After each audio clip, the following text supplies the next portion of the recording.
Hi Earth Angels! Kamusta? Welcome back to Pinay Angel Tarot. This reading is a love message for no specific sign. This is for anyone. General love reading. Kaya maaaring mag-resonate o hindi.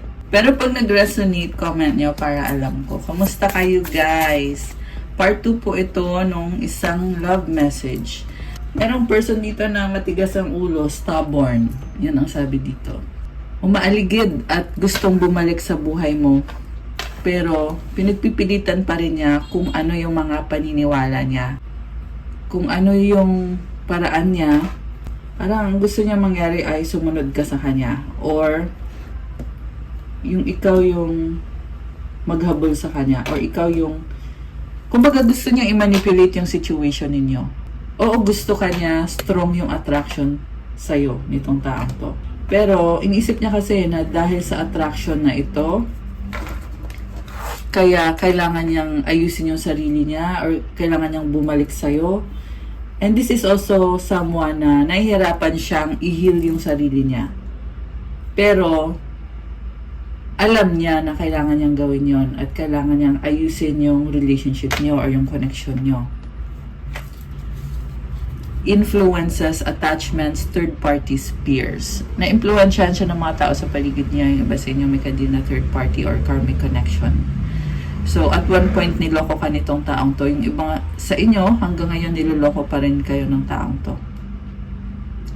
Ayan. Ayan. Yung iba, niloloko pa rin. Yung iba ay hindi na.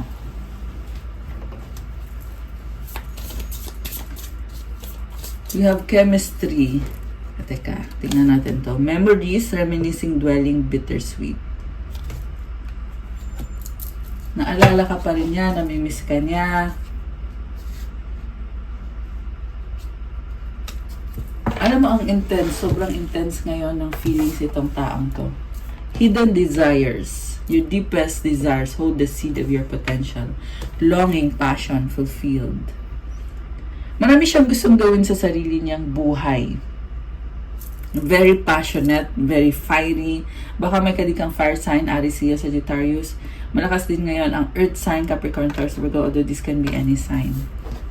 Light from darkness. Darkness cannot dispel darkness. Only light can. Love, clarity, awareness.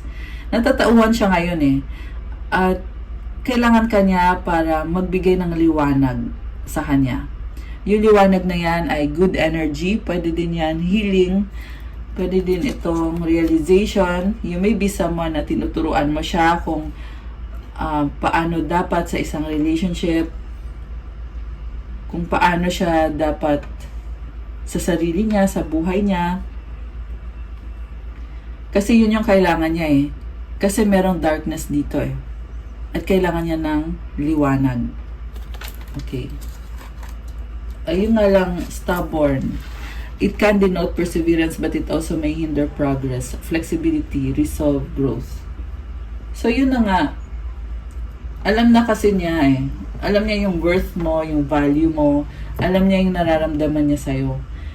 Pero hinahadlangan niya yung sarili niyang progress. Oh, meron din dito feeling niya na may hadlang. So nasa mindset mo din kasi yan eh.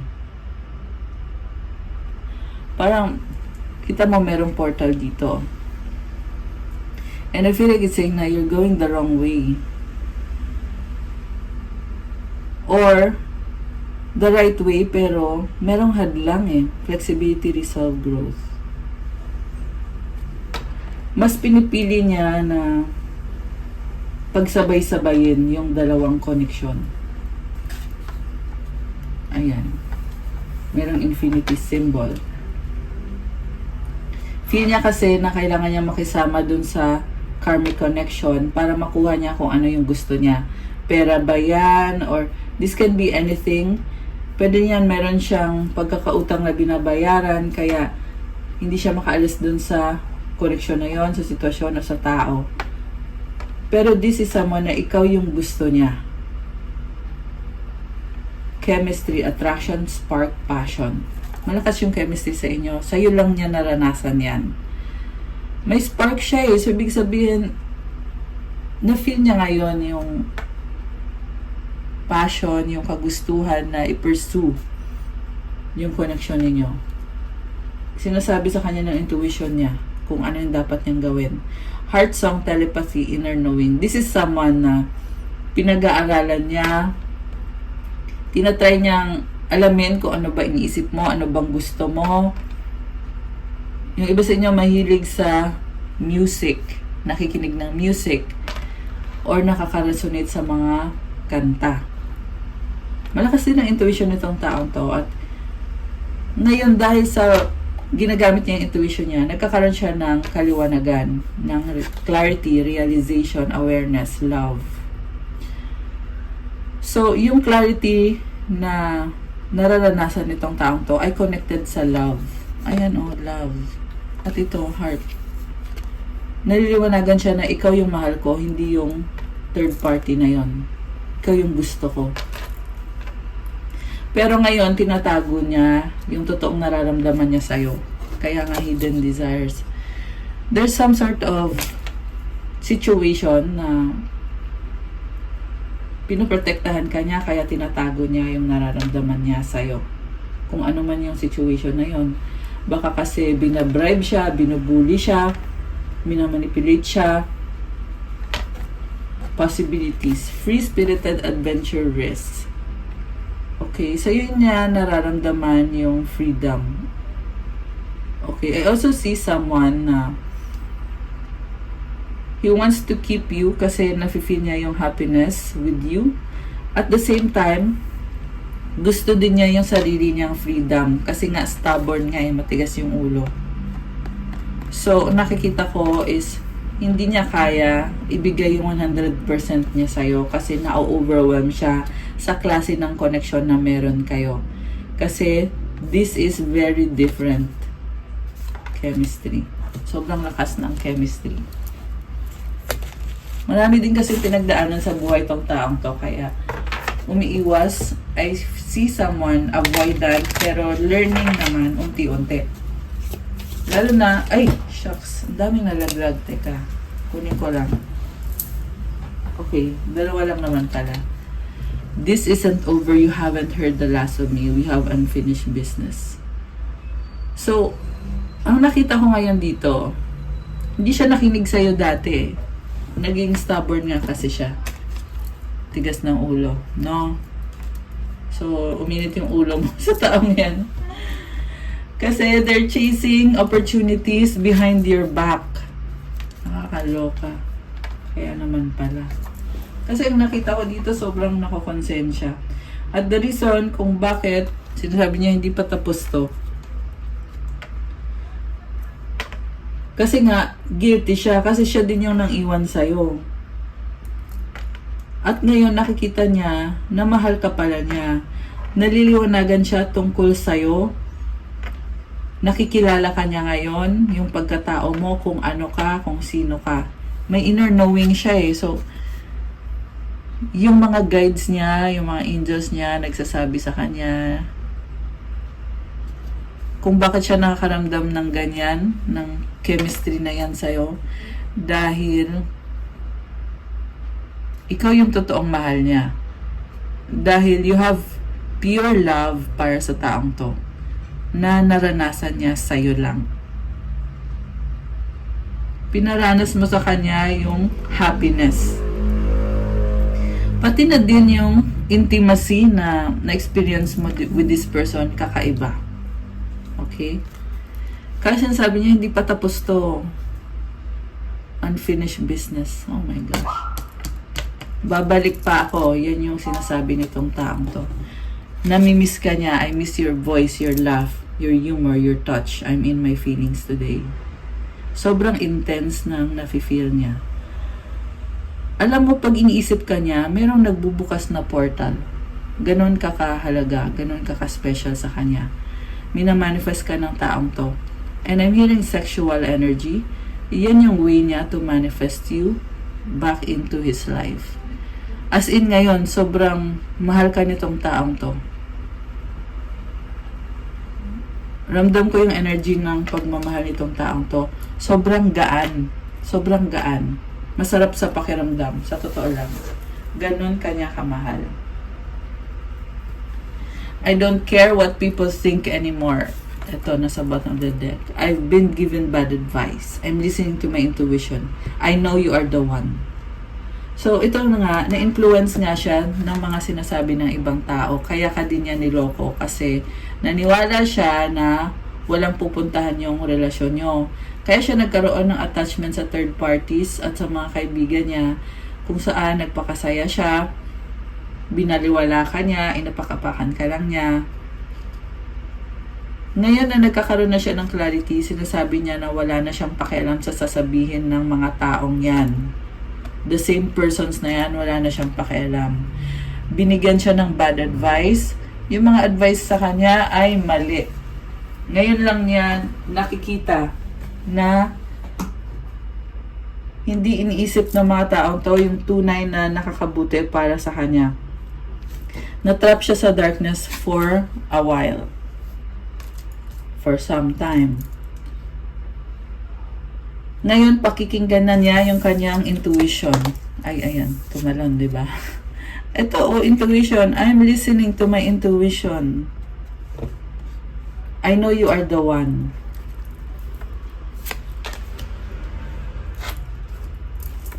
So, matindi yung pinagdadaanan nitong person na to. Kasi, sobrang yung pagsisisi niya eh. Marami kasi sa inyo, talagang you cut off entirely. Siyempre, kung niloko ka, minahal mo ng totoo, tas lulukohin ka, natural lang naman na ganun yung reaction mo. Pero, itong taong to ay gustong maghabol. Gusto niyang ibalik. Kasi, yun nga yung nakakatawa eh, di ba? Kasi ikaw, syempre, ginawa mo lang yung kailangan mong gawin, which is tumalikod ka. Tapos ngayon, yung nanakit sa'yo at nang iwan sa'yo ay maghahabol na sa'yo. Which is nakakatawa, di ba? I'm planning a romantic date. Oh my gosh. Or, we can Netflix and chill like old times. I want to cook for you. No strings. So, gusto niya i-please ka. Gusto niya ipa-feel sa'yo yung princess treatment. Ayan. Gusto niyang bumawi sa'yo eh. Yung mga memories mo, ninyo, talagang mahalaga sa kanya. Pero, alam niyo guys, may ano dito eh. May bad energy sa paligid niya eh. Tsaka, oo, minamanifest ka niya, pero may kailangan pa siyang i-heal sa sarili niya. Kaya, ikaw, well, focus ka sa sarili mo. Kung magpapanundam man tong taong to, kailangan protect mo yung sarili mo. Okay? Yan yung mensahe ko para sa mga Divine Feminine. You have to protect yourself. Alam mo kung bakit? Sabihin natin, oo, mahal ka nga ng taong to. Pero kasi merong bad energy. Ayun, takpan ko ha. Kaya ko sinasabi sa'yo, you have to protect yourself. Merong bad energy around this person.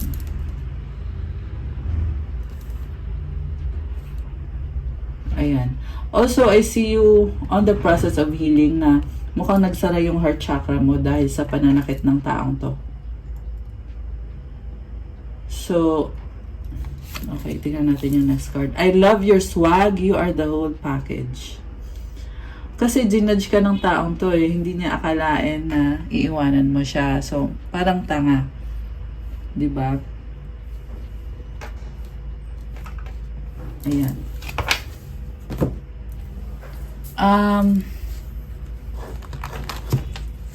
Ano pa ba? Ano pa ba mga energies connected dito?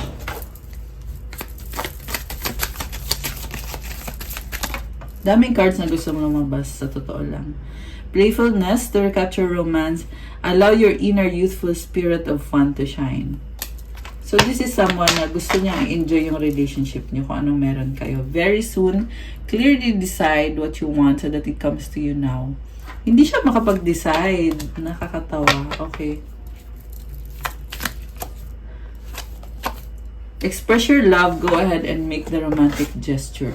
So they're really contemplating to make the romantic gesture, to say something, to express their love for you, to say what they really feel. Deception at the bottom of the deck with heart-to-heart conversations. May sasabihin siya about sa panlolokong ginawa niya or nagawa niya or sa sitwasyon niya. Something about pag-uusap na gusto niyang mangyari.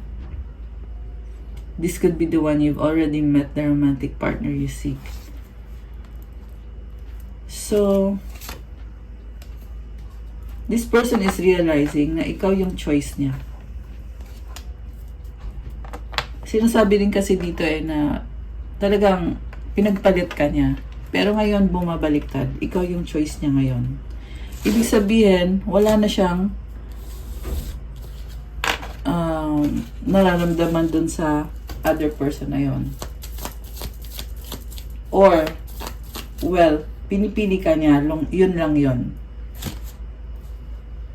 Pinipili ka niya. So, kung wala na ba siyang nararamdaman, itanong mo na lang sa kanya. Okay? Tanong mo sa kanya. Pero sa ngayon, ang nakita ko is, pinipili ka niya. Ikaw nga yung the one sa kanya ngayon eh. May problem din kasi sa taong to eh, yung hindi makapag-desisyon. Kaya, di ba sabi ko sa kanina, ikaw lang yung mahal, tapos biglang nagbago. Kasi ganun yung ugali nitong taong to. Ganun yung nasasagap nating energy. Pabago-bago. I can't stop thinking about you. Ikaw lang lagi iniisip niya, it's all too much.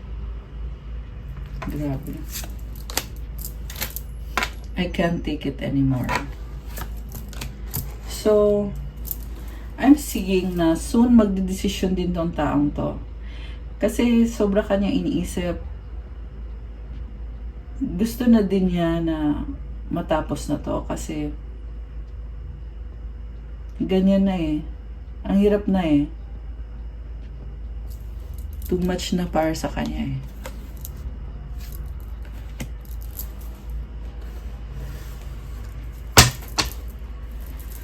Ano bang mga gusto niyang sabihin sa'yo?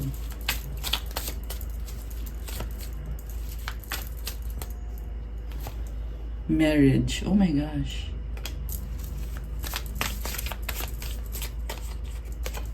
Takot. Okay. Baby. Okay. Merong ikinasal sa iba at nagkaanak. Natatakot siyang aminin sa'yo.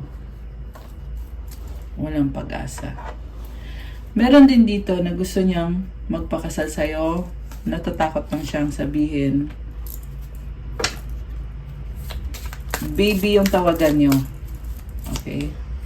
Meron din dito gusto magka-baby kayo. Nababaliw sa'yo in love.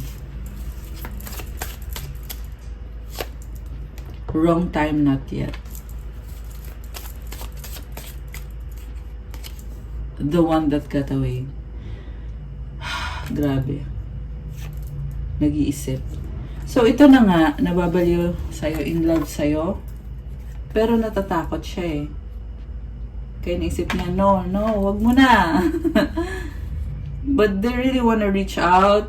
Kasi nga, hindi na niya kinakaya. Ayan, I can't take it anymore. I can't stop thinking about you. You really taught him some big lessons. Kaya siya nakakaranas niyan. Mukhang ikaw lang kasi nagturo ng lesson sa kanya eh. All this time sa buhay niya, go with the flow lang siya with the karmic connections.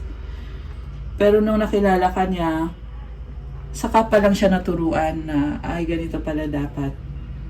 Saka lang din siya natauhan na, ay may ganito palang tao na pwede akong mahalin ng totoo. Panoorin niyo yung isang love message. Kasi part 2 kasi to eh. Kung hindi niyo pa napapanood yung isa. Ayan. Comment niyo kung napanood niyo na. Pabago-bago, doubt. Again, there is this attitude ng person na to na hindi makapag-desisyon or pabago-bago ng isip. Kaya nagde-delay sa kanya, separation. Tagal na kayo hindi nagkikita or nag-uusap. Gusto kita, attraction. So, ano pa ang mga emosyon connected sa inyo? Tingnan natin. Let go. Sometimes it's best to let go and let the universe work things out in divine timing. Okay, si feminine to. Challenges. All true soul connections involve challenges that can be overcome together. Hanggat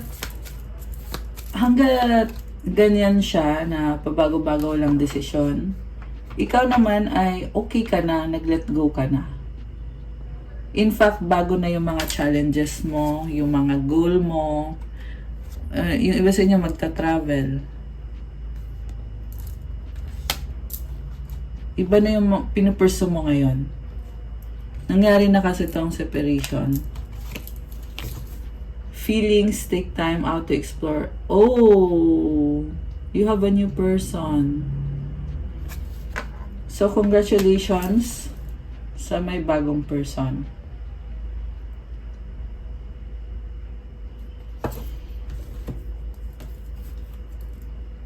Trust, emotions.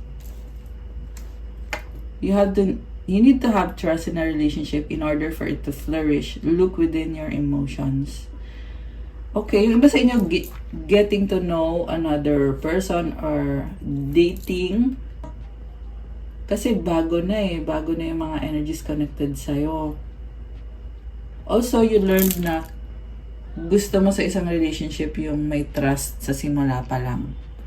Na ma-establish yung trust. Kasi you have very deep emotions and you are honoring yung mga emotions mo. Kaya this is a lesson learned para sa feminine, divine feminine. Na when you get into a relationship, dapat sa simula pa lang may trust na para ma-enjoy mo yung bond ninyo. And I'm seeing potential marriage. Kita mo may mga rings, may flowers. This is a nurturing connection. And sabi dito, divine timing is at play. Ayan, kita mo merong watch, diba? So, you are divinely guided and protected. Look deep within your emotions. You are also discovering about yourself. Ayan. Okay guys, that's all for your part 2 or your extended reading. Thank you for watching. Please like the video, comment, subscribe, and hit the notification bell. Yeah, free ngayon yung extended reading natin. Minsan kasi gumagawa ko ng extended para sa mga members. So, consider nyo din yon. Kung kayo ay member na, thank you so much. Hello sa mga members ko dyan. I love you. Thank you so much for being a member. Kung kailangan nyo ng gabay, kung nag-resonate kayo at kailangan nyo ng more information, yung reading na para sa'yo mismo specific, you can book a private reading. Maganda sa private reading kasi pwede mo sabihin yung situation mo, pwede ka ding magtanong after the reading. Kasi specific sa'yo, ikaw lang yung i-reading. Kaya kung interested kayo or kailangan nyo yan, mag-message na kayo sa Viber or sa WhatsApp. Nasa description box po yung contact details. We can do video call via Viber, WhatsApp, or Zoom. Also, check out my Instagram if you want to start your crystals journey. May mga crystal bracelets na magbibigay sa'yo ng good energy. Marami at iba-iba. Tingnan nyo na lang po doon. At may mga nakalagay dyan na special mantra at prayers. Specific prayers para sa'yo and intentions. So, iba talaga yung energy, guys. Tutulong sa'yo to attract love, attract money, wealth, prosperity, abundance. Depende kung anong crystal yung bibilhin mo. Yun yung mga magiging benefits. Meron pang attract ng love, attract money, at for mental clarity, focus, motivation. Meron para sa career nyo, for multitasking. Merong healing energy. And meron para sa mga empath. If you're an empath, meron for protection. At lahat yan tutulong sa'yo sa manifestation mo, your manifestation powers, and to open your chakras. So, tingnan nyo na lang po din sa Instagram ko at pa-follow na din po. Thank you. I love you guys. Thank you, Earth Angels. Have a good day. God bless you all. Stay safe. I'll see you again soon. Love you guys. Bye!